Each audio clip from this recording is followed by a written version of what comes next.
Wait. I'm just gonna quickly switch over. Okay. Are you on the screen right now? But you're not watching. They're watching. They're literally watching. Can they hear you? Yeah. Yeah. Let me reduce the volume a little.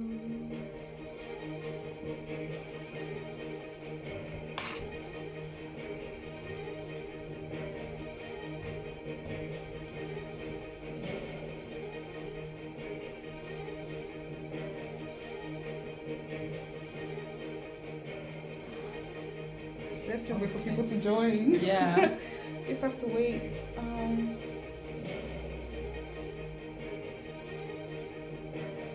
think Noel is here. Yeah. Technical difficulties. He's here? Yeah.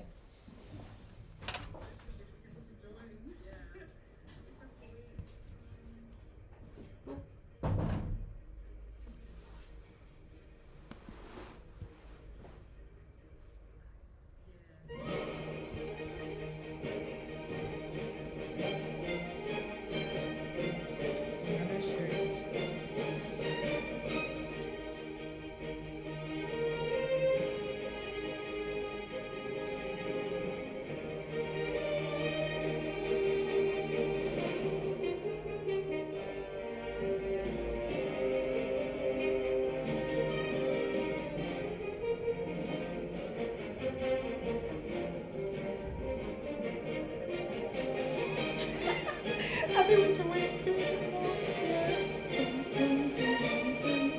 Tammy, hello. Is here. Hi, Tammy. Hi, Tammy Tope. How are you? Hope you're good.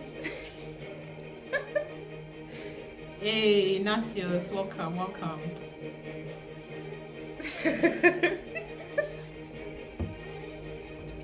Yes.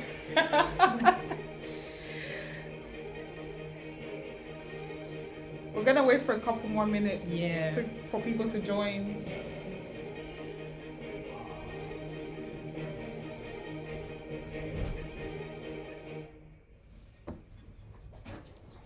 And Noel is here. Why wouldn't we? Why wouldn't we be? Apologies for the late start, y'all. We had some technical difficulties.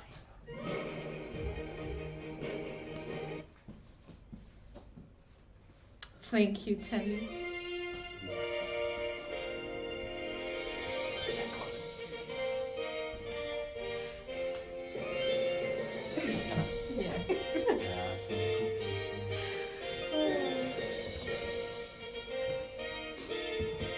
Hey, Kwana.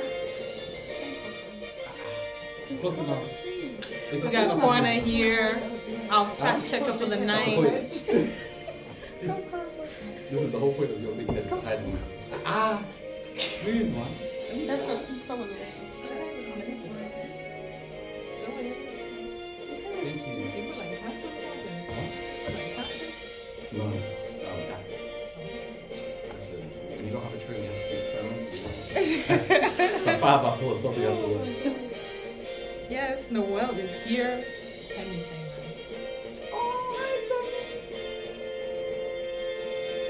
Yeah, actually, no, that's a lie. I don't like it. I don't think this woman in ages. Oh, Noel, this is Samira. Yeah, I literally just introduced myself. Oh. This is Kwana. Forgot this. Here's the view on Instagram. I don't you have to push it back. Tammy, we're also live on Facebook and YouTube and Twitter. So if you want to join us, we're live on there as well. Why is that good? It's Why is there tension? There's just a little bit. These are friendly conversations. Yeah, 'cause that's what you guys want. Friendly debate. I can get that one. You guys are hearing me. Yeah. Is it really fucking fun? you know, on TikTok, it's like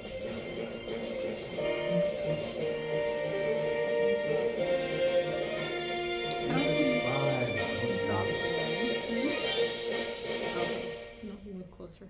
Yeah. Okay.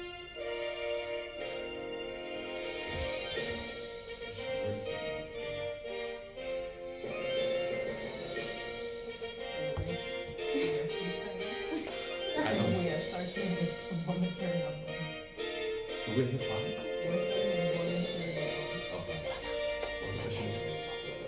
Okay, somebody wants to know where else are you live?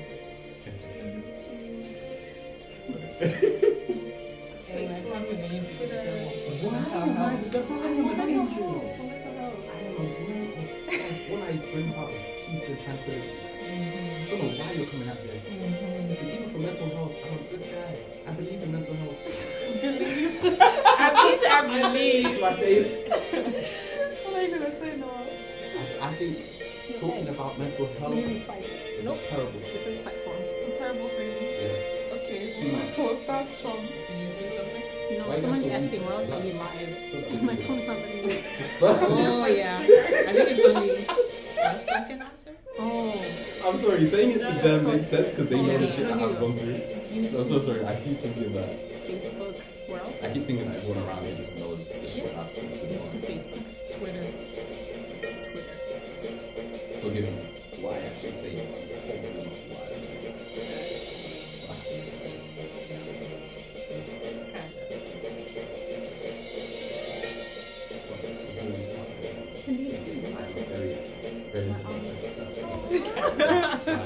Can people do or is there background noise? Can you hear? Can you hear us? Yeah. Hey, I'm just waiting for a few more people to join. Yeah, waiting for a few more minutes. I think we'll kickstart in what? Honestly, just recording it. What's today? It's not being It is recorded. what- Oh, it is. It is. Don't worry, people are late. People are late. People are late, that's true. Listen, I'm late.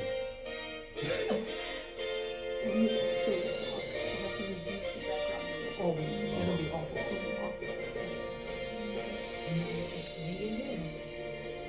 What is this? Good evening.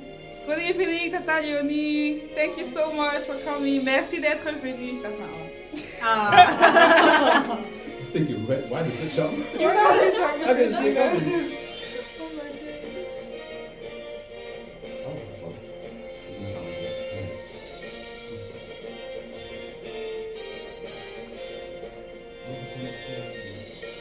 Oh my goodness. Send me to ask the one on the phone. My friends are people I see out there. I think I'm pretty ready now.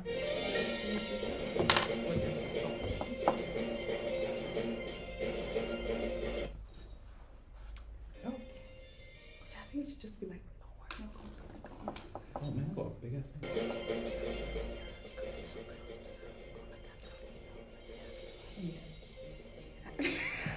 you're doing a great job. Yeah. You'll hear it be fine. So I think we can start like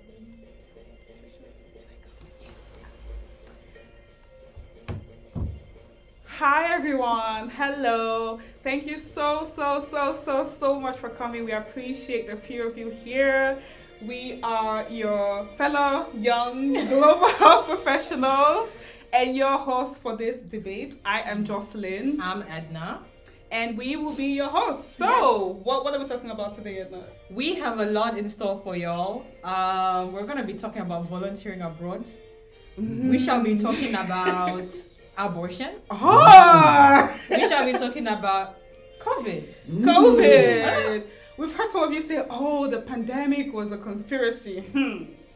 So we're gonna get into whether that is true or not. And obviously, this is a debate, and we'll welcome different opinions. And we do have a dedicated fact checker here. Kwana, do you want to Yes. say hello? Yeah. So if she just checks us, just get ready for that. Yeah. We're not Yeah. just gonna say any random thing here. So Exactly. Yeah. But also, we want to keep it entertaining. Mhm. You know what we mean? It's an open discussion. We're open to opinions. See, I don't like As it. long as they're respectful. Respectful opinions. We have Yeah. Noel here. Now I know he says he wants to cause trouble. I never said that. Listen, guys, I'm a peaceful human being. I'm just here to bring out my opinions. You're here to bring out your opinions. Yes. Okay, we hope you have good opinions. Mm. And we have Samira as well that says she's quite passionate. So we're gonna see that passion come through. Yeah, definitely. Definitely. We will. Definitely. Okay, so I think we can kick start. Before, we just need to set the tone of what to expect here. Obviously, this is not formal at all, but we still want to let you know about who we are, what we do, and what to expect in this session. So this is the Speak of the Unspoken live debates. Next slide, please. And we will start off with who we are. So we are a global health community, a new wave global health community that tells it like it is. So we unpack the most controversial health and social issues and promote health equity. So we've had different episodes before. We've had an episode on abortion before with Samira. We've had episodes on even drugs or whether we should legalize drugs. We've had episodes on literally anything. We've talked about like trans healthcare access for trans communities and so much more. So yeah, that's just who we are. And next slide. Just to let you know all a little bit more about what we aim to do here. We didn't just start out of nowhere. We have a mission, and that is to inform and stimulate thought-provoking discussions on global health issues using well-rounded research. That's why we got a fact checker. Kwana. And our vision, our overall goal with this podcast is to be known for sparking discussions, disruptive discussions around global health. Our values. So please, can you go back to this video? Okay, so our values, number one, please, let's respect each other. This is a respectful communication. No cyberbullying. Please, no disrespect, no insults. Do not say what you wouldn't say in public. So mind yourself. And also, we are promoting equity. So obviously, we want to ensure that vulnerable people are highlighted and that their voices are highlighted. We're highlighting missing voices in global health. And also, we want to spark disruptive thinking. We want to create new conversations. We want to have those uncomfortable conversations that you would normally not have on a day-to-day basis. And that's why we have this debate here today. Yes. Yeah. So I think with that, we can get started. We'll just check the chat if there's any questions. I don't think we have any questions, any comments. Feel free to comment as we go through with your thoughts. I see more people have joined. Welcome. Yes, and these are our debate questions today. So we have several ones. We're not going to do it in order, but we have number one, can therapy worsen mental health conditions? Number two, should abortion be legalized? Number three, was the COVID-19 pandemic a random occurrence? Was it random? And number four, does volunteering abroad do more good than bad? So, we're gonna kickstart with the volunteering abroad one. What do you think? Comment below. Do you think volunteering abroad does more good than bad? If you think so, have you volunteered abroad before? So let us know. And if you want to comment, if you have any anonymous questions, feel free to go on Slido. That's the code right there. If you want to check it out, go on Slido. If you don't want people to see who you are, you have a question that you want to ask, feel free to go ahead and go through it. So, does volunteering abroad do more good than bad? So, I think we've seen. First of all, have we volunteered abroad here before? I have not. See me, I refused. That was awful last time. Noelle says no. No. So as we can, I think we've seen before that with volunteering abroad, I think it's 1.8 million people in a year would volunteer abroad. That could be for different reasons. It could be on short-term trips or long-term trips, but that's quite a huge number. And about over 40% of them come from the US, the United States of America. So those are the facts right there. But we've seen that in certain cases, people will call it volunteering. Meanwhile, it's actually voluntarism, where people go ahead and they claim they're going to help out. Meanwhile, they're going on a holiday in Zanzibar. I don't know where they're going. But yeah, so hands up if you agree. Step on one side. Yeah, let's do this. Let's stand up. Everybody stand up. Stand up. Stand up. I just Oh, hi, Lee. Welcome, Lee. So we're just talking about volunteering abroad and whether it does more good than bad. Okay? Yeah. So if you agree, if volunteering abroad does more good than bad, can you step on the right if you agree? If you agree. If it does more good than bad. If it does more good than bad. Step to the right. Yeah, step to the right. Ooh, good one. I'm gonna go to the right. I'm gonna go here. For the hell of it. Yeah? You gonna go to the right? I think Might as it well, I just think say it I think it does as well, actually. It does more good? Does. Does more good than bad. Yeah. Does more good. No, I think it does much bad. I Wow. got confused there. I'm gonna leave you. You really miscalculated that one. Yeah, I miscalculated. Okay. So, who wants to go first? We got a debate. Who wants to tell us? Okay. Edna, I'll go with you. Should we all sit down? Let's sit down. Let's Sit discuss. down. Let's So go. you take this seat now, grab one for me. No, there's another one here. Oh, sorry. Volunteering abroad does more good than bad. Just Do you agree or disagree? Comment below. Okay.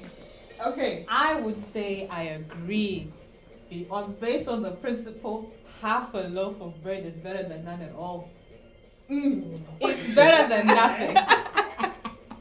It's better than someone not doing anything. At least if they go and they build a school, that's something. Better than no school being there. Thank you. So, if you're building a school, did they ask for your school? Wow, everyone needs schools. Don't you need education? So, okay, so you're building the school, Yes. right?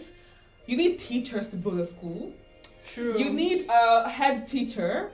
True. You need infrastructure. Mhm. You need actual people that will join the school to screen and have DBS checks and make sure that you don't have serial killers coming in. Absolutely. You need actual trained people. So how are you gonna build a school and let it go and just be like, okay, yeah, I built my school, I gotta go now? But at least the structure is already there. Just gotta go in steps. You know, you may not have everything all together at the same time, but at least you have the building already. You have the infrastructure part covered. Because you can't just have people, you Okay. can have teachers and all these things, but you can't have people sitting in the rain, learning in the rain, getting their books wet. At least the you have a rain. building. Okay, Edna, let me ask you this. How Mhm. how do you generally think Mhm. that you will motivate more people to go volunteering if you think it's good? How would I motivate people to go volunteering? Yeah. I would focus on the end goal. What's the end goal? You know, we have things like the UN Sustainable Development Goals. So, you know, a lot of the work that you do around development are linked to those goals and reaching those goals. Okay, so how do you think this would affect how volunteering looks according to, say, social media and all? Because a lot of people use that to their advantage to say where they're volunteering is severely disadvantaged. They look like they're trying to help out. It's almost a front in many cases. I think I agree. There are probably people who do it as a front, who do it as some kind of virtue signaling to say, look at me, I'm out here saving lives. However, I don't know if that should completely overshadow the people that actually do good volunteering work. I don't know. Why do you guys think it's so good? It's so bad, rather. I have mixed feelings. I have actually volunteered abroad, and I have mixed feelings about it. I think the way that the volunteering I did was set up was quite good. It really focused on sustainable development. It was not about, we weren't allowed to drink, we weren't allowed to do drugs, anything like that. It wasn't a party environment. We were living with local people in their homes as part of their families. It was for just over 3 months, so it was quite a long time. It wasn't like a week or 2 weeks. So I think we got to know the community quite well, which is really important. Yeah. And I think the big focus was making sure that anything that you do can be done by the people in that community once you leave, right? So I think that building a school, while it's okay, it doesn't mean people are going to be able to access that school. It doesn't mean that they're going to be able to afford to go there, that they can travel there, that they have the equipment they need. But if you're doing something like health education, for example, as long as you are teaching it and engaging with people in the community, then it kind of can bring a lasting impact because it's education that they can then pass on and they can learn from it and then they can share it with other people. So I think there is good points and bad points, but I think it's just so hard to make it sustainable that's why I kind of go on this side, because I'm like, it isn't normally like that. So yeah, that's what I'm on this side. Valid point. Yeah. Anyone else? Yeah, I guess you can maybe do the opposing, because you kind of explained why. She kind of also maybe. Yeah. Okay. I feel like, even additionally to Samira's point, I feel like volunteering abroad gets a bad rep. Because when you think about it on a more international level, that's what all these international organizations are doing anyway. Just delivering humanitarian aid, doing all these programs and interventions, but just at a bigger scale with more money. When you're just volunteering abroad, it's more like you at an individual level. So, yeah, I think it just gets a bad rep. So do you think the UN development goals are pointless? No, I think they're very useful. No, I think that we need those goals to like at least give us something to aim towards. Are they always done in the most efficient way? I don't think so. But at least it gets us looking to somewhere. It gives us a vision, something to aim for. How do you think they can make the implementations better? That's a great question. That is a great question. So anyone can just decide, okay, I want to volunteer. I'll just go to South Africa. Yeah. Cape Town. Yeah. Because they need help over there. How do you know what help they need? On what basis? What's your goal? What's your foundation? How do you decide? Yeah, exactly. That's why I mean, to the question, how can we do better? And like what Samira was saying, there is some middle ground there. You can't obviously just go and say, this is what I want to do. At least start with, okay, asking the community what they actually need. What kind of volunteers they need. What kind of help do they actually want? And then you can go from there. Yeah, it's a good one. I think they also need more than just representatives. I think a lot of the time, this is in almost even just in general companies and whatnot, there's always a certain person that's been hired as a representative of said country or said race, etc. When it comes to say now applying it to volunteer work, you also have to keep in mind that excuse me.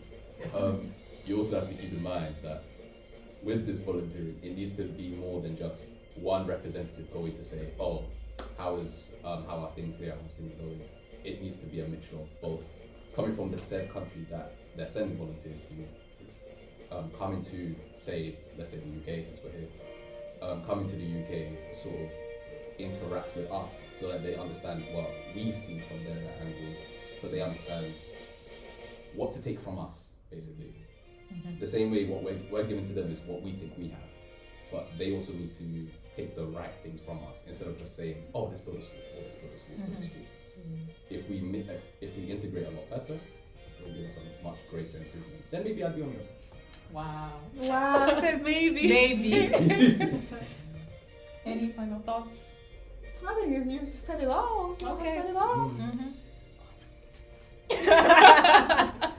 Do we have any comments in the chat? I Any think additional thoughts? Someone said, I think Rod Fankem said, it depends on a lot of factors, and also there's a lot of discrimination when it comes to having access to volunteering abroad. Visa restrictions exclude a huge amount of potential volunteers.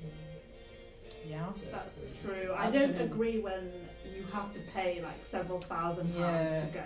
I think if you fundraise, it's better. It's still hard for some people to fundraise, but when you just pay to go for like 10 weeks and you pay £4,000, it prevents so many people from going.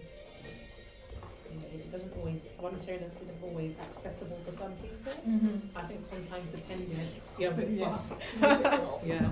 I was saying, I think volunteering isn't always as accessible for some people. I think just depending on your circumstances of what you want to achieve initially, you know, to make sure that if you do want to kind of go abroad, you know, it's something that you kind of can afford, and if you don't, fundraising is great, but it's something that is generally if you want to go abroad, it's great, but also going forward, you need to make sure that it is accessible for people, because people's circumstances are different.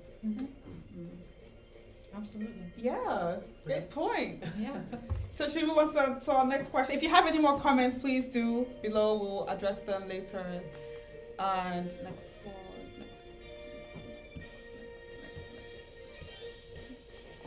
Oh, there. Oh. Back. Next slide, please. Great. Right there. So yes, our next topic is abortion. Back in the news after Roe v. Wade, I think it got a lot more heat. So when we talk about abortion, we're obviously speaking about we're obviously speaking about the termination of pregnancy, and we can have safe abortions, we can have unsafe abortions. Yeah. So with safe abortions, this is usually done with a healthcare professional, nurses, midwives, doctors, and you can use tablets, or it can be a surgical treatment.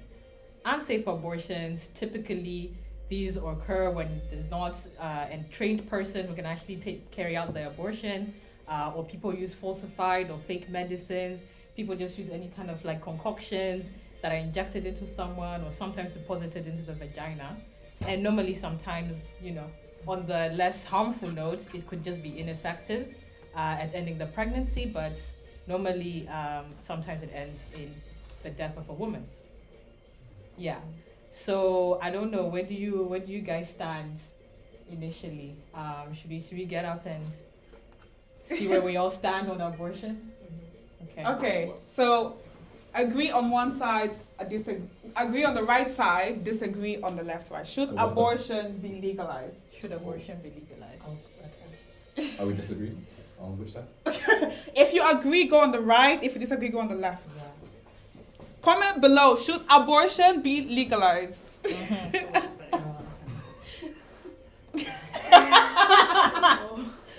A man is saying that abortion shouldn't be legalized. I'm sure you got that. Okay. Okay. So who'd like to kick us off? Noelle, since you seem like you have a very strong opinion, you can start. So I wouldn't go as far as saying necessarily I have a strong opinion. However, I feel like, especially in this day and age, people are very reckless in the way they engage in said sexual activities, doing all the craziness that they want to do, and they don't seem to care about the repercussions of impregnation, etc. Especially because they say, okay, cool, there are so many different plans, there's so many different options if there's an accidental pregnancy or whatever. Now, the fact that on the woman's side, if they have an accidental pregnancy, after a certain period of time, it's almost as though they don't care to make a decision if you're letting abortion be legalized, because they're saying, oh, it's always going to be an option regardless. Of course, there's always a limit.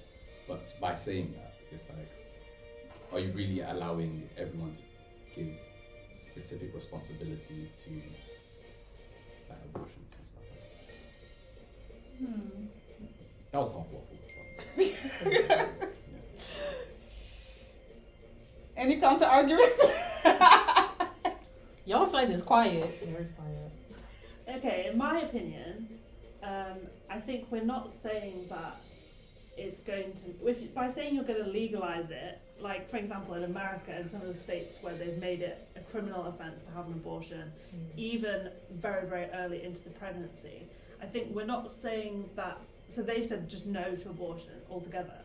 I think in this country where you have, or other countries where you have it legal up to a certain point, I think that should apply to all countries, including the states in America where they banned it. Just because I think, okay, there may be some people who maybe are reckless, but there's many more people who have accidental pregnancies as a result of rape, because they can't afford contraception, because they're in controlling relationships and their partner doesn't want them to use contraception, or just the fact that they have an accidental pregnancy, they can't afford to raise that child. And I just think that the consequences of having a child that's unwanted or that you can't look after is far too high for you to not be able to have an abortion. And I don't think necessarily abortion should be legal up until birth, because it's not safe for the woman to undergo that treatment. But I certainly think it should be legal at least to the UK to 24 weeks, Yeah. if not slightly more than that. That's my opinion. I'm just gonna echo what she said, what Samira said. I think with abortion, we know that it's a medical intervention, and if you don't legalize it, people are gonna do it anyways, and they'll do it in an unsafe way, like how Edna described what unsafe abortion is. So I think it does more harm from a public health perspective if abortion is not legalized, because women are gonna go ahead, they'll do it, especially because if you come from a Christian background like me, I'm from a Christian background, I wouldn't say yes, I'm gonna abort if I get pregnant, no. But it's still good to have that choice, because not every woman comes from a similar background as I am, right? So she may just say, it may be for medical reasons, it may be for whatever reason it is, but who am I to say, yeah, she can't have that, you know? So I think either way, there is a market for unsafe abortions, and we do not want to promote that market. We do not want more and more women dying, and I think there's a huge statistic around women dying due to unsafe abortion. So making it not legal, it's just going to make cause more and more maternal deaths. Yeah. But don't you also think as well that when we allow it to be the mother's choice, what about the infants, potential infants? Yeah. Why are we deciding that the mother should be able to choose, and then what would happen to the infant? Who will stand up for the infant? At this point, I think this is a bold statement I'm about to make. How many more times are we going to put a woman's life behind everyone else's life? So we have a neonate here, right? We're not sure if there's a certain point up until 12 weeks where it's still a fetus. It's not actually a human being. So we're putting the mother's life at risk, essentially, to say, no, your child's life is more valuable than your life, essentially. And that's assuming that's already a developed fetus, right? Most of the time, but I think within like 12 weeks, it's still literally a ball of cells, right? So to answer your question, yes, it could be a future person, it could be that, but it's also at what cost? It's costing a woman's life, her mental well-being, her health as well. Pregnancy is scary. Pregnancy is a scary thing. It's not everybody wants to have that. So I think it's not that to say that if we make it legal, everyone's gonna get an abortion. No. It's just good to have that choice, because every woman is different. You wanna fight? No, of course not. Yeah? Anything else? I want to ask something, right? Given the circumstances of the generation we're in now, when there's plenty of levels of contraception and whatnot, for those that want to have children, those that don't want to have children, do you think that, presume that abortions are kept illegal, do you think that there should be specific caveats, the same way that there are many caveats for almost any other law? To say, in these circumstances, abortion can be legal, like very specific, like I said, rape, medical conditions, etc. Would that make it a bit more realistic to keep abortions illegalized? Would that make it more realistic to keep abortion if abortions were still illegal? Or do you think that abortions have to stay legal in order to just ensure everything is okay regardless? I think it's not a crime. I think we need to decriminalize it such that there's no more sanctions for, if a doctor decides to help a woman with an abortion, he shouldn't be sent to jail for that, right? And if it's a safe abortion, obviously, and if a woman is caught, if she's seen wanting to do an abortion, she shouldn't be sent to jail for that. You know, that's I don't think that's right. Like, I think it should be a choice, and I think obviously, as Samira said, not up until birth. Like, I don't think it should be legal up until like the day before she's about to. That's not safe. That's just not safe. But I think up until a few months, I think of 3 months to 6 months. I personally wouldn't recommend either. But I think 3 months is usually like a good time. Some view abortion as like murder. True. What is your opinion on that one? Abortion as murder. I think that is a very subjective opinion. I think it depends on what you define as murder. You're taking the life of another being. I think it did. Obviously, I think that up until a certain point in the pregnancy, term in the pregnancy, it wouldn't be murder. I think up until, I think if it's like right before, if it's right before labor, I just wouldn't, I would avoid that kind of language, because I think there are women that have had an abortion. You might be surprised. Your sister could have had it. Your mom could have had it. Your friend could have had it, but they'll never say it out loud because they may be ashamed and they may not feel comfortable to say it, you know. And to call it murder, it's difficult because normally when you think of murder, right, someone going in and stabbing someone else or shooting someone else. But in this case, if you're a woman, you have life growing inside of you. So your life, your health will affect the health of the baby and vice versa. So it is a murder in this case because if we're both at risk here, if I die, you die, I die, we die. So I'm killing you, you're killing me. It's not murder. Yeah, and also I think with murder there's like a malicious intent, and I don't think anybody chooses to have an abortion lightly. There's so many reasons why you might have an abortion, and even if it's not medical, it might be psychological, it might be for financial reasons, and I just don't think it's done in the same way that you would class murder. So no, I wouldn't say it's murder. I think for me, when it comes to murder, I know for me, I just coming from a Christian background, it can also, no matter what stage the baby's developing up, it can just be seen as murder because you are taking somebody's life, regardless of if the baby's fully formed. You know that there's a human being formed inside you and you have intention to say, you know, I don't want this human being. And I think people can kind of see that from perspective that, you know, it is a form of murder, whether it's manslaughter or murder, but it's a form of taking a human being's life. I know you're saying that, you know, women's health is also at risk, but I also believe that, you know, that's true both women's health and obviously if the baby unfortunately gets killed, that will be that. But I do think that people have their reasons why abortion shouldn't be legalized. There are a lot of kind of advantages that people can take advantage of. I think depends on people's backgrounds and what they feel comfortable doing. Often some other background people say, you know, you're not having an abortion because it's taking someone's life and that is their view. But again, people may be in situations where like rape and they maybe don't have support financially from somebody and they may decide, you know, that's what they want. So it depends on someone's opinion. Yeah. I feel like, just to add on top of that, I'm also coming from a Christian point of view. And even on this question of murder, I think it's like you said, it depends on how you define life. And I think a lot of times for Christians, I think the verse that we point to is like, you know, I don't know the exact words, but it's like, you know, I made you in your mother's womb. Like, what's the verse I'm looking for? Sorry? I said, what's the verse I'm looking for? It was like, I formed you in your mother's womb before I knew you.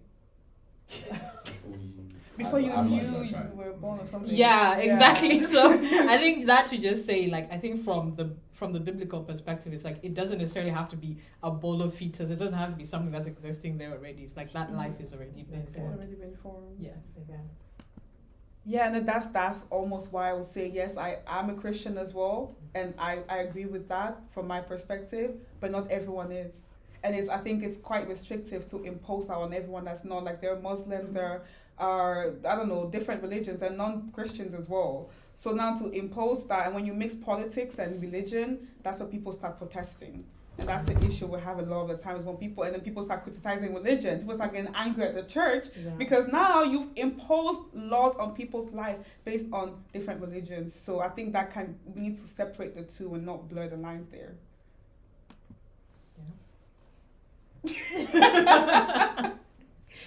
Yeah. Okay. Do we have any? Let's just read comments? the comments. I think that there are a few comments on there. So, thank you. I have one comment here from YouTube, on our YouTube. Thank you for watching, TK.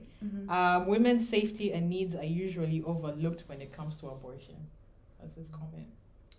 Yeah, I agree. Yeah. And I think we talked a lot about murder and the fetus, but there's laws in many countries that basically make it acceptable for a woman to die because of pregnancy complications, and the law is kind of sanctioning that death, and that death is because of that, you know. And I just think it's somewhat like there was a case recently in Ireland, and it was an Indian woman, and she died from that. And there's no consequences to it, even though you could say that the lack of action on the doctors, of course they were following the law, but they are doctors, and yet they couldn't do anything to save this woman's life, and they just let her die, essentially, because something that the law sanctioned.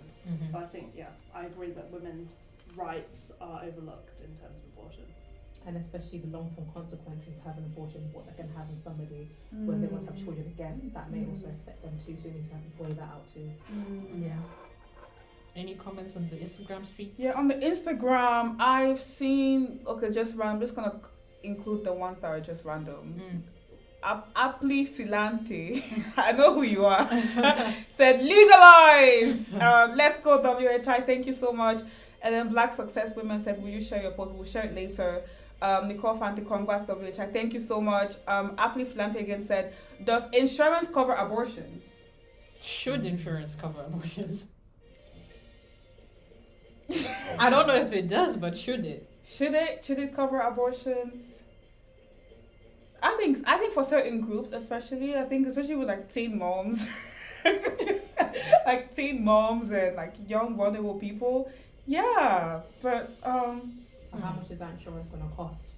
In order, if you're a teen mom, you're maybe studying, how can you afford insurance? It's very expensive. That's a good question. Yeah, how will you even know? Imagine being asked like, oh, should we cover abortion in insurance or no? Yeah. And then how would you know? Because obviously, exactly, you've got the issue between NHS and private healthcare issue again. What you're going to decide, it's a very difficult issue to just say, oh, let's cover it with insurance.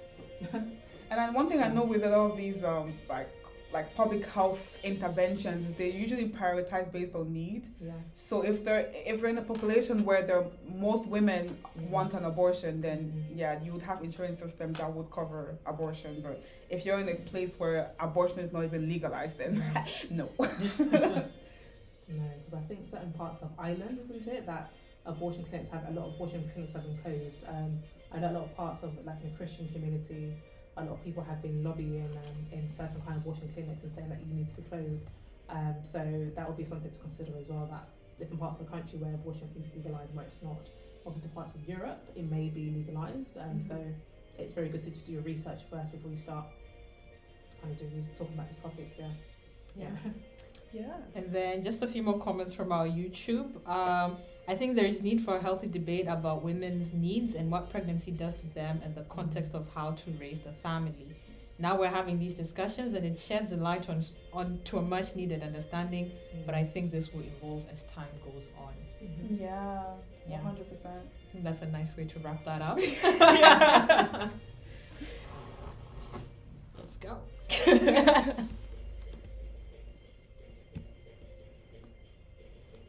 So we're gonna move on to the next topic. If you have any more comments, feel free to add them. We'll address them towards the end of the live. Okay, and the next one is the next topic is mental health, right? We've talked about mental health. This pandemic, everyone knows they have gone through some form of mental health scandal. It being anxiety, depression, and I know the statistics that we all know. I think most of us know the stat that 1 in 4 people are likely to have a form of mental health issue at some point in their lives. And there are actually over 900 million people that are currently having a mental health condition in the world at the moment. So it's quite a big statistic, and this worsened even after the pandemic because we had a lockdown going on and a lot of people just had worse mental health conditions. Now my question is, we always talk about therapy, and therapy is something that everyone recommends, and there are benefits to therapy. Therapy is good for you, right? You go on there, you tell your therapist about, what you're going through, and they sort of help you mirror what you're experiencing. They help you figure out what's wrong, or they help you just have a better outlook on your life, and for you to have a much more happier and fulfilled life, right? Now, that may not always be the case, because there are people that have said that, okay, therapy has actually made me feel a little worse because my wounds have been open. Some have said therapy was highly beneficial for me, so it's been different for different people. Now the next question is, does therapy worsen mental health conditions?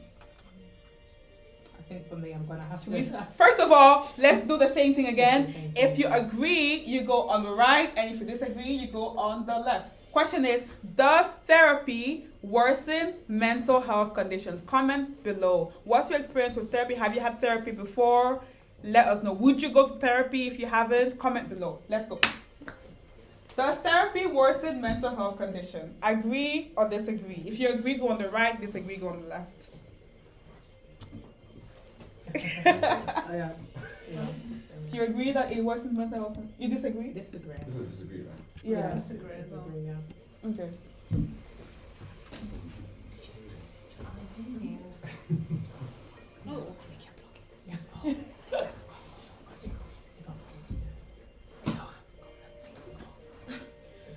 One person agrees. Whoa! Therapy. Wow. One person. Okay. Forward one. No, we cannot see your other. Yeah. Okay. Okay. Well, I'll fight.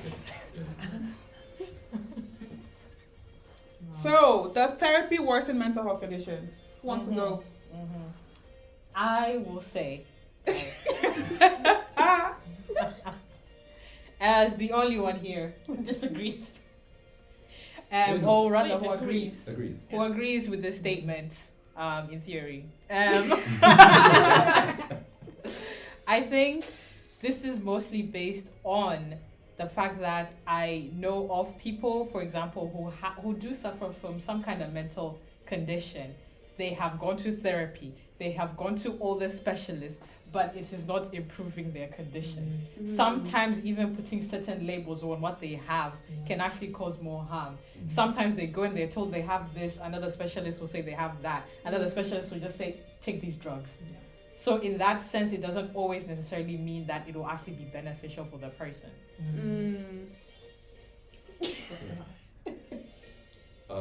Jumping off that, that's actually kind of where I'm coming from in the sense of therapy isn't necessarily a good thing. Because a lot of the time, to be fair, generally speaking, only really, I think if I remember rightly, it's coming from an empirical study that only 5% of people actually their anxiety has increased in some way, shape or form. Well, after therapy. After therapy, Okay. not before. So it's a very small amount. My biggest concern when it comes to therapy is exactly that, the fact that you're labeling someone as having this sort of diagnosis or that diagnosis. One of the main forms is, say for example, ADHD. I don't actually have the stats in my head, but there's a very large amount that's increased over the past 10 years of having ADHD, and a lot of the time that's because people have had a lot more access to therapy because that seems to be the norm. The only disadvantage to this is what it produces in the end. So a lot of people now are either reliant on their therapy, reliant on their drugs, reliant on leaning on that said label instead of working to get out of that label and say, I am not this, I am just myself. I have maybe, I'm not completely focused on the topic at hand all the time, but I can work on that. If you remove the label and just improve said person, then I think that could be a lot more beneficial. But being the way the therapist would function, they have to give a label in order to help them. So it's almost a catch-22 in that regard. Yeah. I think for me, I'm going to jump in just with therapy just because of my background, because obviously I kind of have a background in kind of like psychology, kind of clinical psychology, and kind of have that, not expertise, but kind of that background of working within people with mental health difficulties. With therapy, it's difficult because I think, generally speaking, if you do have a mental health condition, there's different types. You've got got like depression, anxiety, but you also got kind of serious types like psychosis and schizophrenia, which can be highly populated within certain communities. So you can say that as part of, like, say you've got something called NICE guidelines, which I'm very aware of. NICE guidelines, you have a certain amount of sessions of therapy that you have to kind of do, and you may get medication along the same time as well. So that's something that the kind of, I guess, the government or the UK kind of said to do. Okay, you know, I've got depression, I've got maybe psychosis, I do CBTP, do 10 sessions, and that's it. And some people, that is helpful for them because they understand the process of the trauma. But at the same time, some people in certain communities, as you say, can be quite traumatizing. And obviously, we talk about westernized therapies, kind of Eurocentric therapies like CBT, and often often targeted for people from black communities. Yeah. And that could be the disadvantage where this therapy can be at harm when you're not tailoring the racism, you're not tailoring the colorism that people go through, and you're just a one size fits all approach. So in that kind of answer, yes, it's got its benefits. At the same time, depending on who you are, it may not be beneficial. So you're kind of, if there was a one where you sit in the middle, because you kind of have to balance way up, and it depends on that person, depends on their condition, where they are with their mental health condition. They could be quite early on, they could be quite developed within their mental health, and they may be settled and just with therapy, or could be in psychotherapy, which is a lot more in depth, and you're really tackling someone's subconscious and really tackling your childhood. Or you depend on the therapist too. From a black community, you want to tackle you may want to have a black therapist you can relate to, or it depends whether you want a white therapist. So there's so many factors conclude to decide what's happening when you therapy, different types of therapies that happen as well. So there's a lot of factors to kind of make a decision on.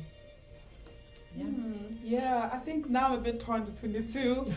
I think that therapy can worsen mental health condition, not always. If you're going to the wrong therapist, if you're facing, let's say for example, you're from a black or brown background, right?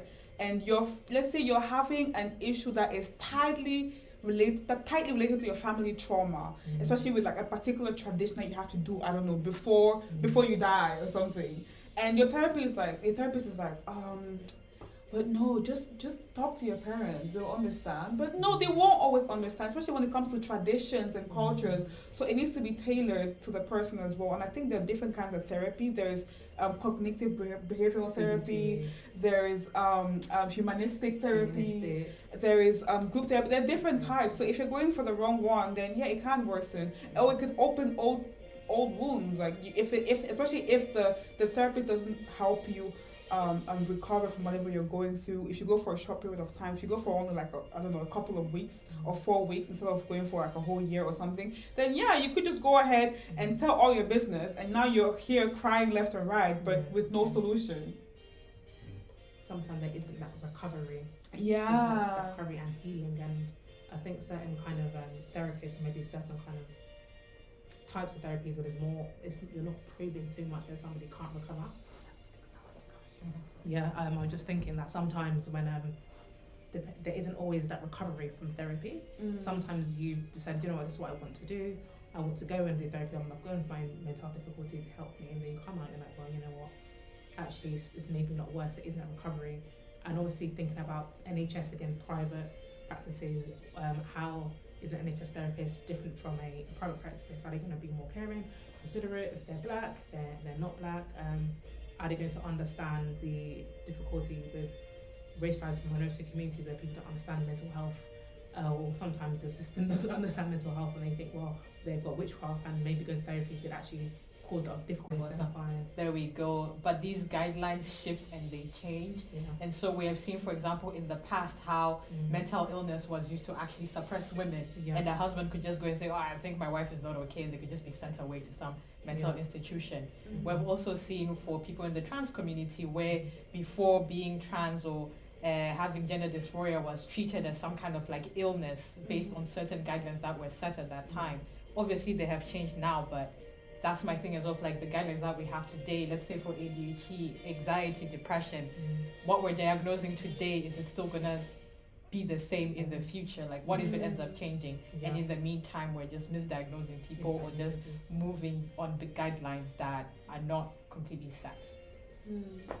Yeah, it's kind of the reliability of the guidelines, and it's not really there. I think these kind of foundations often come from these from America. We come to UK, we've got the different formulas to kind of understand mental illness. I think it's ICD-10. We have ICD-10 codes of the different kind of mental health conditions, and I think often it can be updated, and it's again updating it and having research to back that up too. So again, think about evidence-based practice too, and what that means to formulate and to what it means to kind of add to the literature of therapies out there and say, well, you know, everybody knows CBT work, that's very popular. What about, for example, ACT, accepted commitment therapy? What about DBT for people who've got personality disorders? Is that research going out there as well? So we need to think about that too. And yeah, there is a gap in terms of like mental health research in general. Yeah. That is established. But we can't deny that mental health therapy helps. Like therapy, mental health is just as important as physical health. And that's why it's important. So I think therapy is a good initiative. It's a good step, and I think there has been a lot of progress that has been made.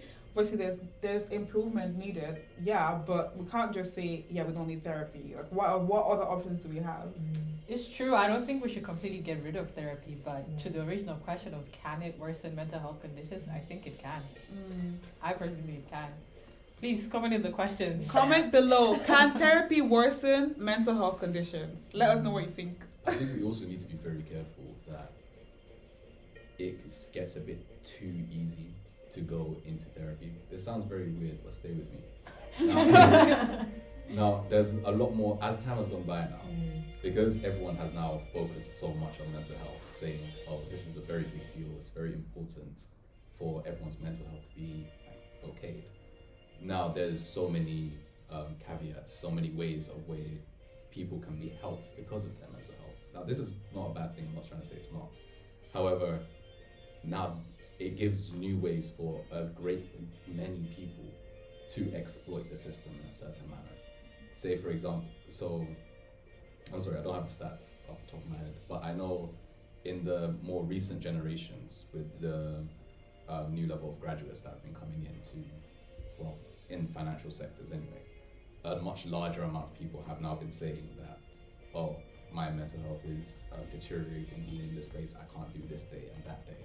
And now a lot of managers have reached a point where they're not taking the new entries as seriously because everyone now is saying mental health this, mental health that. When, don't get me wrong, it does, me working in the financial sector, I've learned it can affect your mental health a lot. But if those kind of jobs are jobs that you can't take, you can't just now lean on mental health issues and say, I can't do this day, I can't do that day. It's great for work to be tailored around you, but if it gets to the point where you're not doing the work at all and just leaning on mental health ideas, then at the end of the day, you're deteriorating the system that you have integrated yourself into in the first place. And I think that needs to be like reprocessed, reanalyzed, and so that people can understand if you put yourself in a circumstance where your mental health is harmed, then really instead of saying, oh, you need therapy to keep yourself going, you need to pull yourself out of it and find yourself in a place where you don't need that said therapy, which is why I said it's important to make sure that you don't use therapy as a crutch, use drugs as a crutch, because that's where people spiral. Or like antidepressants. I'm not talking about recreational. Okay, just check it. Although there is research for magic mushrooms. But I like what Noel was just saying now because it's true. Most can actually take advantage of that system because I'm just seeing now that 1 in 6 people report experiencing a common mental health problem like anxiety or depression in a given week in England. So if these statistics are like this in a given week, anybody can take advantage of that system. Yeah.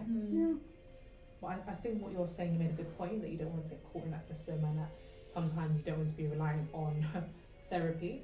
But at the same time, I do think that taking medication also you can become addicted to taking medication, and often some people take medication, they can't come off it. So you have to have the combination of really good therapy and the right medication for you. Because if you say, oh, I've got depression, I'm taking SRI, serotonin, I'll take it, and I'll take it, I've got depression, anxiety, I'll take that, and I get dependent on it, I can't sleep, it affects my sleep issues. And then afterwards I need to kind of take therapy because it's kind of like training wheels. You have to talk and speak about your issues. If you're not talking about it, it can affect you.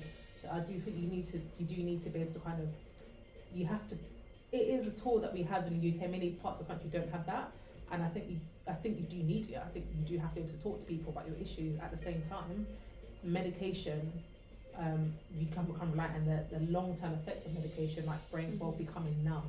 Antipsychotic medication can really affect you, and I think sometimes that doesn't really come across the different types to different people. I think I agree with you. It's Yeah. only through speaking with different people's experiences that I even learned about this thing of how you actually need to think very carefully about when you take antidepressants, because it's Yeah. almost like once you start on them, you have to continue. Yeah. Because when you come off of them, it can even make you feel worse than before. Exactly. And then some individuals, again, are in that position where they understand where they are now and they're like, these antidepressants could help me. But I've heard people say, when they're on the antidepressants, they almost feel like they're not themselves. Like you're saying, they have this feeling of numbness. They feel like they're just a different person, and they just, so all those things, I don't know if we've spoken about enough for people to know that, like, you know, when you have depression and when you talk about antidepressants, this is what can happen actually. I think it's also the role of clinicians to have this conversation, have honest conversations with people. Say, do you know what? You're going to have this medication. This will be the side effects for you. People are not having honest conversations with people, and they're just letting people just take the medication, and they're not giving alternatives, because that is the medical model essentially. Exactly. Yeah, I think someone in the comments here, Temi, mentioned that, like, you know, how therapy goes on, it depends on your therapist as well. Exactly. Yeah, it does. So I'm just gonna try and read through what some of the comments are saying. There's a very interesting comment here. Aptly Flelante said, a friend of mine didn't want to go to therapy because she felt like it undermined God's power in her life. Wow. Wow. What do we have to say about that? I think people have their belief system. People have their beliefs about therapy, and if she's religious, and if she has that belief that God will heal you, that's also okay. But as somebody who's from Christian background, I do believe, yes, God is there. He doesn't say neglect your mental health. He says, you know, there are resources here. There is the NHS. Unfortunately, we do have waiting lists of therapies. You want to see a clinical psychologist, it take over a year to see one. But I do think that people will have their ways of coping with different mental health difficulties. So that's her right to say what she said, and that's her opinion. I think there could also, I don't really have a solution as to how, but there, to answer that response, there could be a possibility where if there were more therapists that were within that religion, within different backgrounds, that were a lot more diverse, then people would feel less closed off, less, oh, I'm in this niche background and therefore I cannot explain my situation to someone else. Because if someone can relate to you a lot more, then it makes it a lot easier for them to sort of, well, help you with therapy and all that. But I think maybe it's also a form of educating people from different communities as well, and communities about, you know, you may need to kind of, if you want to see therapists, maybe look for black therapists or Christian therapists or Indian or Asian or Muslim therapists that will suit your needs. So it's just informing people, signposting people about the resources that are already out there they may not know, and you need to be the one to let them know about that. Yeah. Some more comments in YouTube. I found this interesting. My only beef with therapy is that I have to find the right therapist. It is almost like dating. As an example, I am a man, black, African in Europe. The issues I face need someone who can understand my challenges and how I express myself. I tried it here, and unfortunately it was a white therapist. She gave me good and solid advice, but there was a disconnect in our conversation, so it almost feels lonely. Yeah. I think that's usually most people's concerns. Like I know a lot of people that like have gone through like a mental health condition, or like even just simple, depression or anxiety, and you say, okay, go to a therapist. I'm like, what are they gonna know? There's so much that I need to tell them. Like they won't understand. But there actually are some resources, like Lily mentioned. I think there's BetterHelp offers tailored therapy if you're Christian, Muslim, if you're black, whatever it is, that you can actually tailor your therapist. I think there are resources out there, so look out for them. It's usually online, and if you're in the US, it's in person. But you can get that kind of stuff. But look out, there are therapists that offer more tailored approaches. You don't want to go to a therapist because they're not going to understand what you're going through, right? Yeah. And I'm liking this comment from Victor Africa. Thank you for joining. To the point around like what someone raised about God. He says, I think religious folk must understand that mental health is central to the desire of God over one's life. The Bible states, Beloved, I pray that ye may prosper just as your soul, mind, emotions prosper. So almost that idea of like God also wants you to have good mental health. Yeah, he's not saying that only comes to me like yes, like that's your spiritual life, right? But also like your mental health is it's your brain and your body in one. It's very complex. Mhm. So to completely neglect that, it's not. We wouldn't advise you to neglect your mental health, please. Right? You can have both. Okay. Should we move on to our final Just a topic? quick- And then what fan? There are a few more comments. Oh, okay. Sorry, I missed a few comments. Oh, okay. Thank Rod Franken. Thank you for the great discussion. Thank you so much for joining. Simi said lots of good points, good discussion, guys. Thank you, Simi. Thank you for joining. Medic Sharon said, I had a friend that went to therapy. She stopped going because she felt like the therapist couldn't really relate to her, as the therapist is white and my friend is black. You read that before? No. This is a different comment. Yeah. Hence why I believe it's very important for representation in different fields. Absolutely. Absolutely. I agree with what he said. Yes, I think that's it. Yeah. That's it. Thank you so much for the comments, and 100% go to therapy. Go to therapy. So our next topic. What's the next one? Our final topic. Mm-hmm. Some of you ask this in the shadows. In You'll the be thinking about it, but you don't know. Where did COVID come from? We didn't just go there. We went there. Where did COVID come from? Yeah. So, I think overall, this is a very, it's a very tricky topic. Yeah. Because I think when the pandemic began, the normal scientific consensus was that COVID, like other coronaviruses before, probably originated from bats. Then maybe there was some intermediary animal like pangolins or raccoons that then, the bats, like the COVID went in from the bats to these intermediary animals, and then these intermediary animals then passed it on to humans, with the most common one being the wet market theory, which is that this probably started at a very specific wet market in Wuhan, in China, and that's where that crossover from the intermediary into humans happened. So I think, but over time, and I think with some persuasion from Donald Trump, more and more people started to consider the lab leak theory. Okay. And yeah, this was also based on the fact that in Wuhan, there's a research institute that was specifically looking at coronaviruses. And then obviously over time, the WHO actually sent an inquiry into this investigation just to see what happened. And then when you look nowadays, I find that some scientists are now saying maybe we should look into all possible theories. So now I'm curious what we think over here. Should we get up and then decide, was the COVID-19 pandemic random? Was it just random? Did it just come from animals? Okay. Comment below Comment if below. you agree. Was the COVID-19 pandemic random? Comment below. So if you agreed was random, come to the right. If you disagree, go to the left. Was it random? Technically.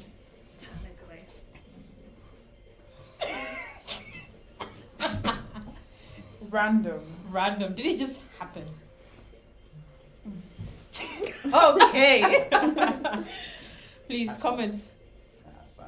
I should put myself in the middle. Oh, okay. It's fine. It can be in the middle. Okay. So tell me, why did you think it was not random? Well, I think I'll let others start first. I'll let others start. Let me just mentally. I would myself. say I don't think it was random because we see this pattern a lot of the times. For example, with HIV, started from monkeys, chipmunks, chimpanzees jumped into humans. Then we saw even with something closer in the other coronavirus family, we had the SARS outbreak. I think back in 2003, we also had like the MERS outbreak, which went, bats, camels, and then to humans. So we see this pattern. And so, yes, it is random in that sense of like, it's a random occurrence of like, it happened to go from a particular bat into some animal, and then that's how it started. Then it spread amongst those animals, and then it spread to humans.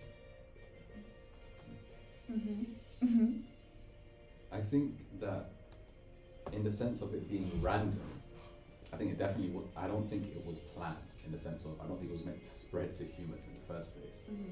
However, there is definitely a gap in knowledge that, of course, has not been brought out to the public, where with all the information that we know about have there been clinics testing coronavirus in the first place, with all our understanding of the types of animals that were surrounding the area that was there, is okay, it's an opinion, but it seems a lot more likely that there was some sort of accident.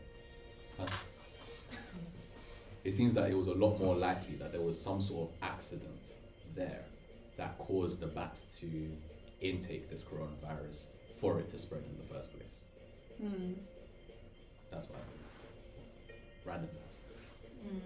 I think it's not random in the sense that, like all bacteria and viruses, there's this sort of trying to survive, trying to evolve, and in the sense that it has managed to create a pandemic because it was able to succeed and replicate better than other bacteria and viruses.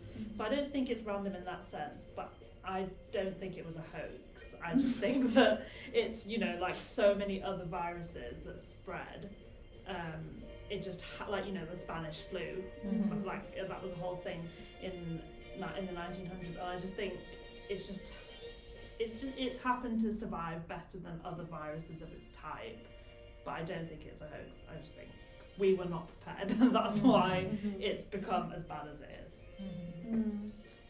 Okay, so I think I disagree that it wasn't random. Not because I think it was started by someone in the middle of China in the laboratory. No, not necessarily because of that. I think in a sense that I think there was, I remember, don't quote me here, Kwana. I remember there was, when I was reading my biology textbook in undergrad, there was a statement that in 2003, I think, that there would be a form of coronavirus pandemic happening. So they kind of did predict that something would happen in the next decade or so. So in that sense, it's not random. But now, the response to this virus and how we responded to it, this is one going to be a bit controversial. I think it wasn't necessarily random, especially with the tests and how the testing kits were assigned and why certain companies were prioritized over others. I think that was determined by certain people, certain leaders that obviously we can't confirm, but I don't think the response was random, because guess what? I was reading the news just this week. I think China at the moment is still on lockdown, and they were protesting like, why is China still on lockdown? So I think that, I don't know, I don't want to make a bold statement saying yes, it was started by the government. No, that's not what I'm saying. I'm just questioning with the response, like, why is it that 3 years, it's been 3 years time, and places like China are protesting that they're still on lockdown? I mean, I think to that point, when it comes to like China going into lockdown very recently, I think allegedly, I think compared to how lockdowns were handled in many Western countries, in Europe and stuff like that, there wasn't as much force here, whereas allegedly in China they're a bit more forceful with like imposing the lockdowns on people in terms of like really making sure people stay in their homes whether they like it or not. So I don't know if the protests are rooted in somehow questioning whether COVID or whether it's actually there or it's related to where it comes from. I think it's more related to how it's being imposed. And you think that's not random? No, I don't think that's random. Because then my other thing is, China has also been hurt with this pandemic. It's not like they came out with some benefits, they came out better than everyone else. And if there was some kind of intention of leaking it, why leak it and have this trail of evidence linking back to Wuhan and that lab, rather than releasing it somewhere in America and then being like, oh, it was their lab? Well, some people say, this is not what I'm saying, just the people. Some people say that it was a mistake. That they were planning to target other people, but unfortunately, outbreaks have no barriers. Viruses don't pick you. So it ended up going to the rest of the world. Father has a point. So I no, I don't have a point. I have a question for the panel. Just one of the other conspiracies about COVID-19, because it was identified in Wuhan in China, and since the pandemic, some people have noticed that China was the first to come up with the testing kits. China was the first to come up with the vaccine. So in that regard, some feel that it was intentionally created as a way to generate profit for China. So I want to know what you guys think about that conspiracy. I think the economic impact of going into lockdown, I don't know if it outweighs the economic gains from selling testing kits and the vaccine, because I think China in some countries was not even selling the vaccine. They were just giving them away for free, compared to some countries who didn't even want to give away some vaccines. So I personally don't know if the economics there actually make sense. I agree with that.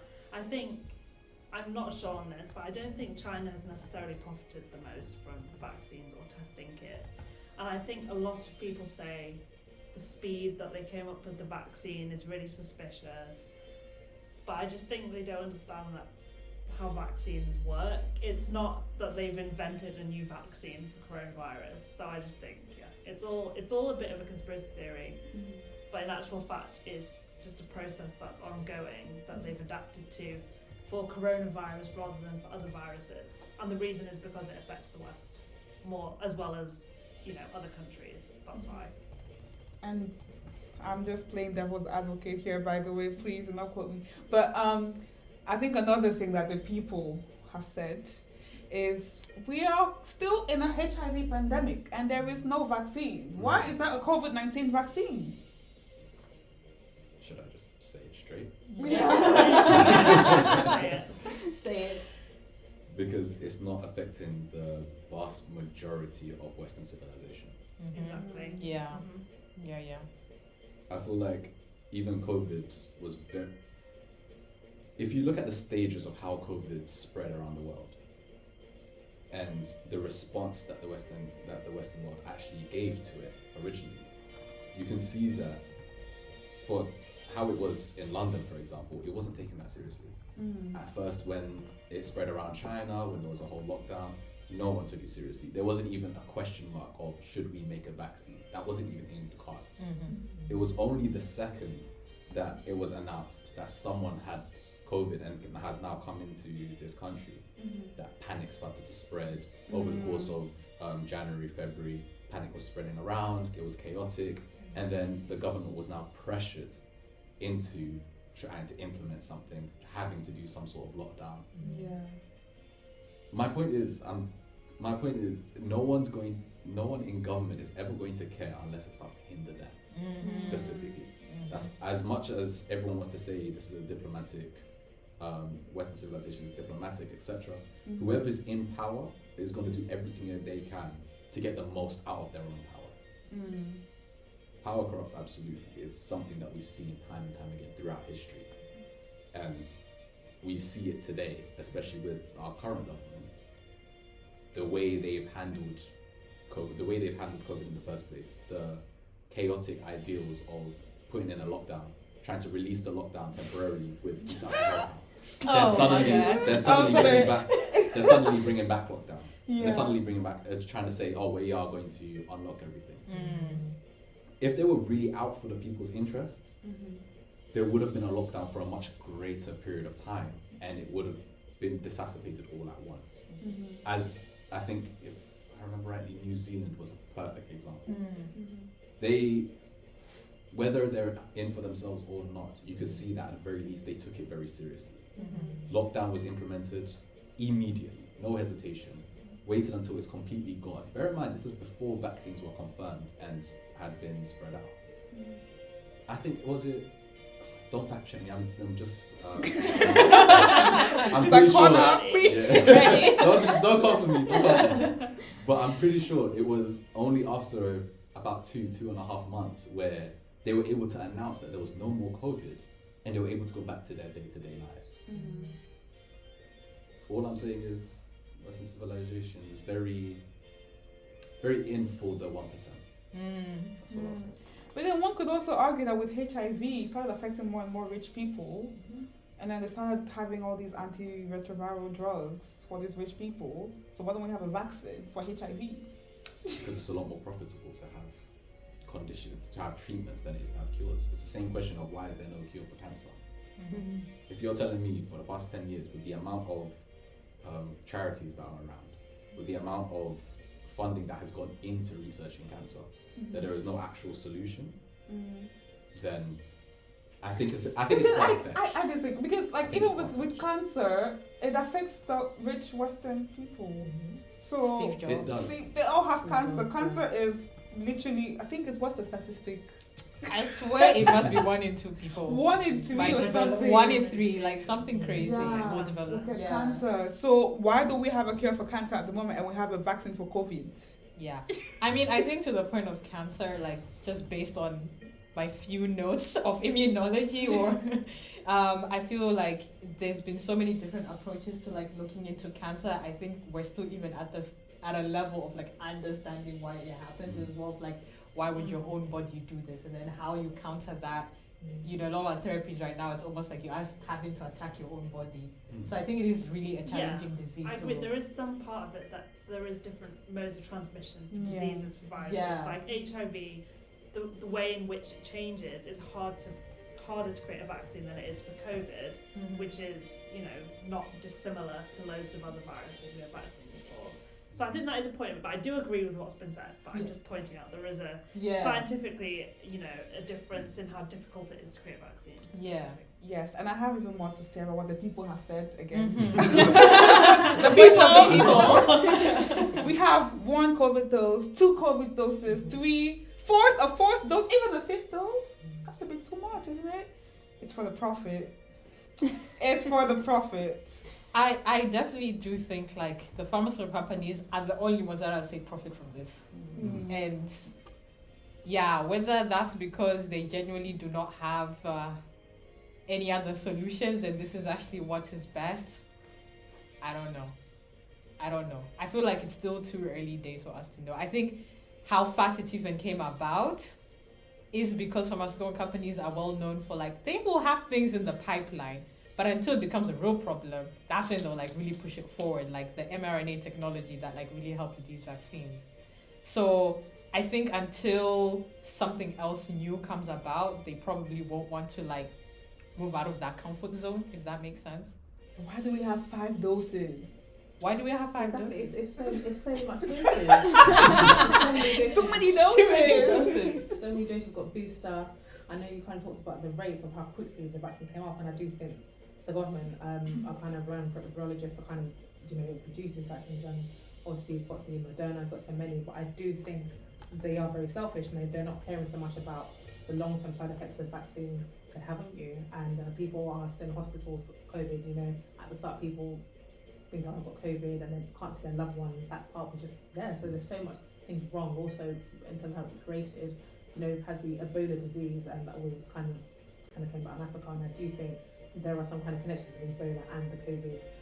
It can't just appear. There must be some kind of creation somewhere, and I do think that, you know, within the kind of whether it's laboratory or not, I'm not too sure. That's debatable, but I do think that it just, I'm not too sure whether it's sincere or not, whether COVID just appeared. I do think it's not adding up. Yes, Just go the on now. fact check on the doses. So I just looked it up here now. So essentially they say that when you receive 2 doses, you have been given some protection.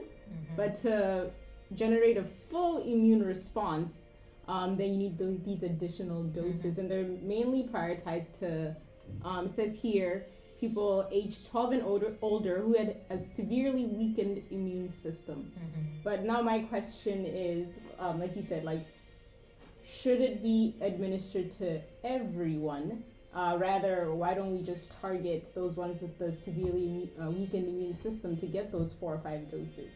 Why is it that everyone should get the same number I of don't doses? think they should, and I don't think that's not what happens in the UK, Mhm. at least, is that we are only targeting people at risk, so elderly people, immunosuppressed people, because it just isn't feasible at all to produce and pay for vaccines for everybody. It's the same with flu. Like, flu is something that we have outbreaks of every year almost. We don't vaccinate everyone. For flu, you only vaccinate those at risk. So it's just in terms of feasibility, you just wouldn't vaccinate everyone. Yeah, and then I think even more on a biological point of view, again, we are still trying to understand COVID, but there is evidence to show that from vaccines, your protection sort of wanes over time.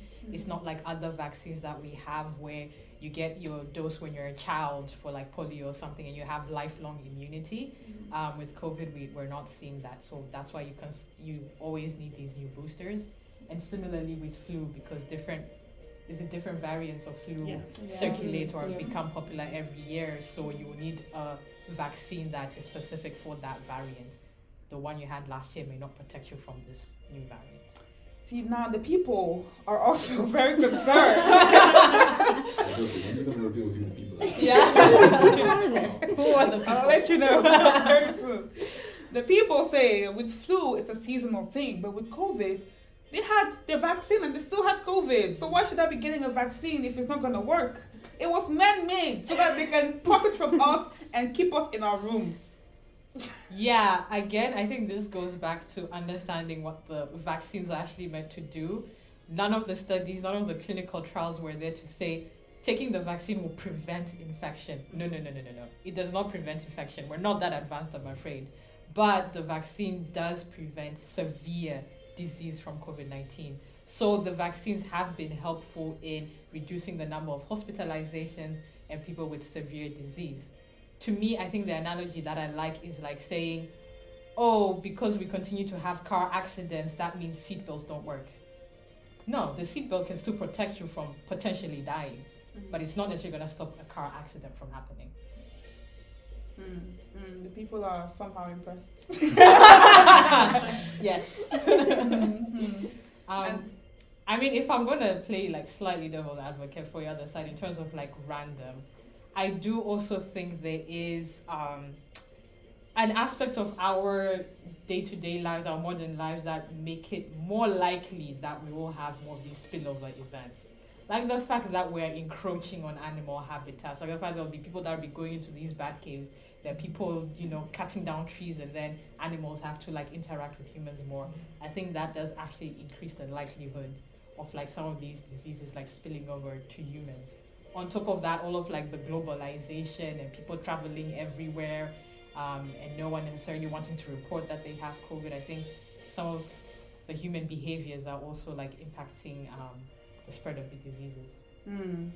Okay, the people from the global south have one more thing to say. Oh.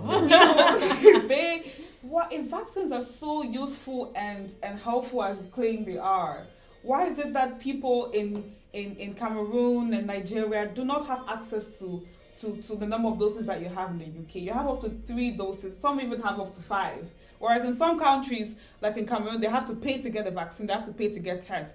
So why is there a huge disparity between the rich countries and the less economically developed countries? Yeah, that is a valid point. And People are not happy. I agree, the people should not be happy, whoever the people are, Jocelyn. But I think it's linked back to Noel's point about like a lot of these companies, a lot of like Western countries, and how they will prioritize their own people first, number one. And number two is just they have all these extra vaccines, all these boosters, but they're not willing to share them. They have patented these vaccines when it is for the greater good if these vaccines are like able to be manufactured by anyone, so as many people can have them, so we can achieve herd immunity. But people be greedy. I think to jump off that as well, there was a point in time where I think by the time we had 2 to 3 different types of vaccines, there were heat maps that had started to be released on the time periods of which everyone would be getting the vaccines. and it was clearly noted that, okay, so I'll just say the key off the top of my head. So the key was saying in the space of September 2021, 2022, that would be the color green, and the majority of that was over Western civilization, a little bit spilling into the Asia, a little bit spilling into the western sides of Asia, and maybe a little bit of North Africa as well. And the yellow and red was indicating 2022 to 2023, and it would go even as far as 2024. Majority of that was going based in the African countries, South America, I think South America and Eastern Asia as well. So I think it's very key to say that these guys have had this plan for a while. This isn't something that we're asking now, why are certain countries still haven't got the vaccine? This was very well known back in 2020, as far back as 2020, that they're not going to have these vaccines until now. Because it was planned how they're going to distribute it. At the end of the day, we can speculate all we want, but from the facts, we know that they're not prioritizing them at all. They weren't going to care near as much, because if they did care, it would have been spilled out a lot faster. That I completely agree with that, because I've even witnessed it in my own country, where Where are you from? Botswana. Oh, Botswana represents. Your country, okay, Botswana. I'm not speaking for Botswana. She's not speaking for all of Botswana. But what I did notice was that during the vaccine rollout, we first received the Sinovac, and then AstraZeneca and Moderna and Pfizer all came about. So the government purchased a large number of doses of vaccines to be brought to the country, and they were not delivered in the time that expected them to be delivered.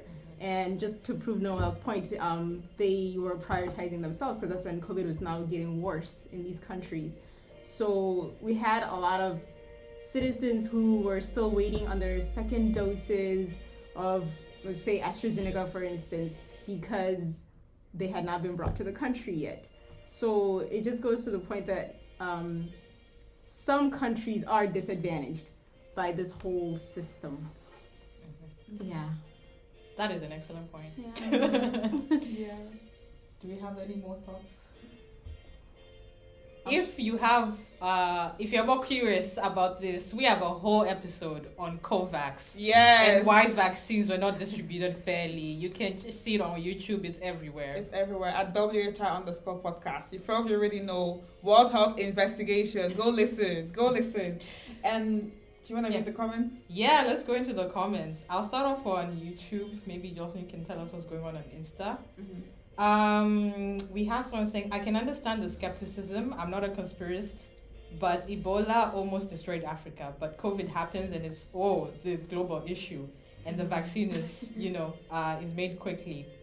Or it was a creation of a frustrated mad doctor, like a Bond villain type. And his question is like, do you think as humans we like looking for a villain? Like I sign who created it, or how maybe things happen because they just do. So do we think this whole lab leak and conspiracy were just there because we want to just assign blame? I don't know if I should speak for the people or for myself. Okay. For the people. For the people. I think it's first important to distinguish between what is random and what is actually like scientific, especially with conspiracy theories. And I do agree. The people do like to blame, and that's obvious, right? Because you can't be going through a whole lockdown. You're going through a quarantine. They're changing lockdown restrictions every 2 weeks, every 4 weeks in some countries. It's very confusing, especially with the miscommunication going on there. So the people were not very happy that, how are you telling me 1 week that I'm going to have Christmas and then the next week I don't have Christmas? You sound like you don't know what you're doing.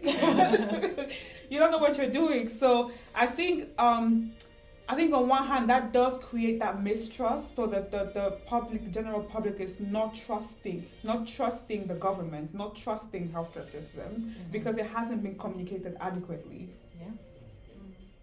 I agree, and I think that's why it's so important, and that they've started to do it with COVID, is to stop naming the different strains after the country where they were first detected, because it doesn't mean that's where they originated from. And people were too quick to blame whichever country had started this new strain, and then we had to have a new lockdown because there was a strain that had changed. So I just think it's really important to be aware of the fact that, you know, just because something is detected in a country first doesn't mean it even originated there. It's just, you know, detection. Really. It just makes me think of the South African variant. Yeah. When Exactly. I think it was a Zimbabwean scientist that was that Yes. figured out that it was the variant. They reported their variant, and all of a sudden South Africa was banned from the UK and the rest many European countries. Fast. A matter of hours. Like, no. No.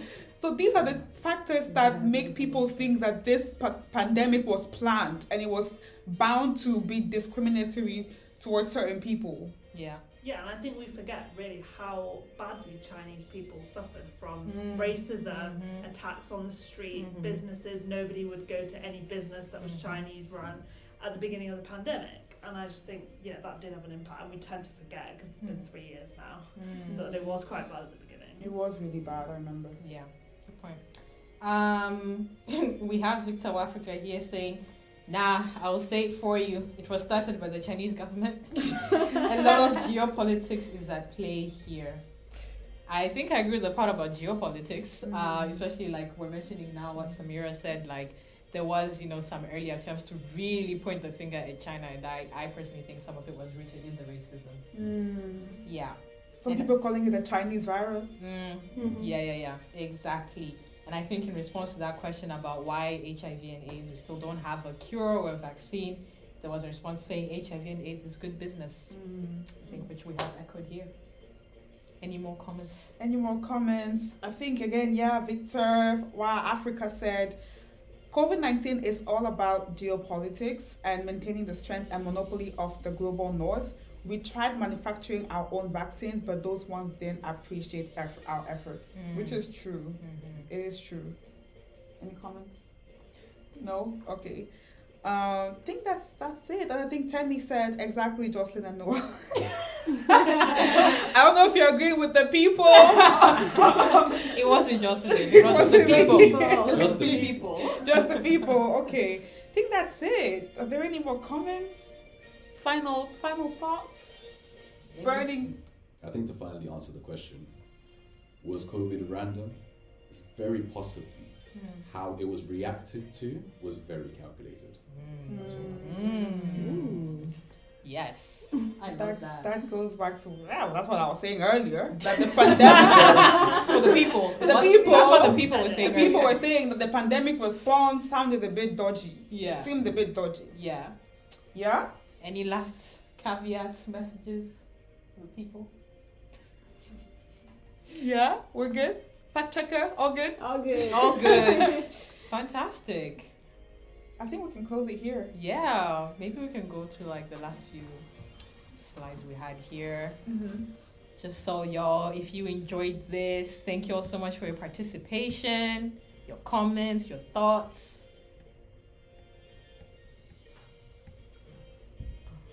Forward.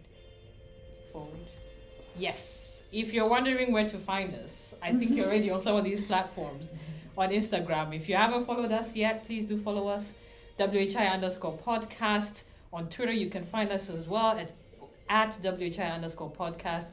We're also on TikTok. We do hella skits, dances for your peoples. And then Facebook, LinkedIn, you can also just find us if you look up World Health Investigation Podcast.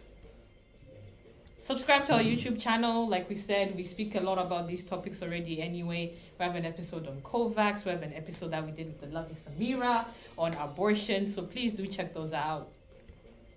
Yeah, and you can also find us on Spotify, Apple Podcasts, anywhere where you get your podcasts. Anywhere you listen. Yes, you will find us there talking more and more about these topics. Yeah. So thank you so much for listening. Thank you for participating. We see you. We appreciate you. Yes. Honestly, thank you so much. Thank this has you. been an absolute pleasure. And thank you to our lovely guests, Yes. Lily, Samira, Noel, Kwana, our fact Hey. checker. Yeah. So this was, I had so much fun doing this, honestly. Yeah, no, this was fun. Thank you everyone for interacting. Everyone, thank you so much. Okay, see you next time. Yeah. Bye. Just to say, was it over? Just to say, some of this was for entertainment purposes, okay? I do not hold some of these views. Yes. The people said. Please. Yes, the people said. It's for the people. We're doing this for the people. Representing missing voices. Yes, missing voices in Please. global health. Okay, bye for reals now. Bye.